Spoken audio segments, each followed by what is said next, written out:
हातानं काम केलं असेल का ग हे? कुणास ठाऊक, मला नाही ग फारसं कळत यातलं.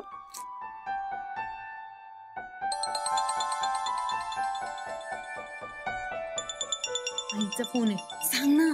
काय? हॅलो. हॅलो. साडी बद्दल. हाय, बोल बोल. आमची काही आठवण वगैरे आहे की नाही तुला? आई, अगं झालंय माझं बाबांशी बोलणं. अच्छा, म्हणजे माझ्याशी बोलायचं नाही का? नाही नाही, तसं नाही अगं.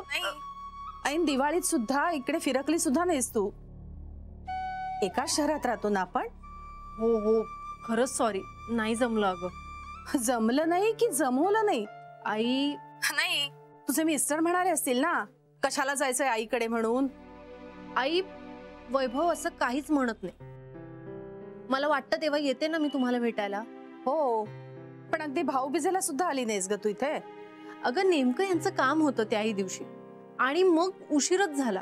हे बघ, उगीच कारण देऊ नकोस. ज्या त्या दिवशी त्या दिवसाला महत्व असतं.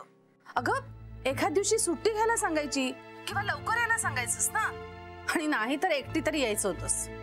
अगं सणाला मी एकटी आलेले आवडलं असतं का तुम्हाला? नाही, पण अजिबातच आली नाहीस ना तेही आवडलेलं नाही आम्हाला. सँडी किती वाट बघत होता तुझी. मग तो का नाही आला? आता उगीच त्याच्यावर ढकलू नकोस. हे बघ, तुम्ही दोघांनी त्या दिवशी इथे यायला हवं होतं. बरं, मी करेन सँडीला फोन, सॉरी म्हणेन त्याला. नको, नुसतं फोनवर बोलू नकोस, इथे येऊन काय ते बोल. हो बरं ठीक आहे. हो, आणि त्यांनाही घेऊन ये.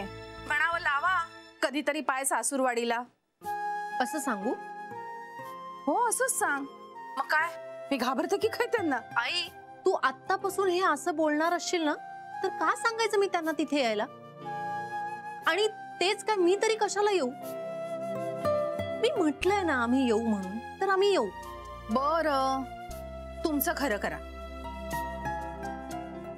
आम्ही असेपर्यंत तरी तुम्हा बहीण भावांमध्ये चांगलं असावं असं वाटतंय आम्हाला. आम्ही गेल्यावर काय होणार आहे देवालाच ठाऊक. बरं, ठेवते फोन. आणि हो, हे बघ, अगदी आजच आलात ना तरी चालेल, आम्ही घरीच आहोत. हो, कळवते. आणि जमलं तर आजच येऊन जाऊ. ठीक आहे. झालं ग? काही नाही.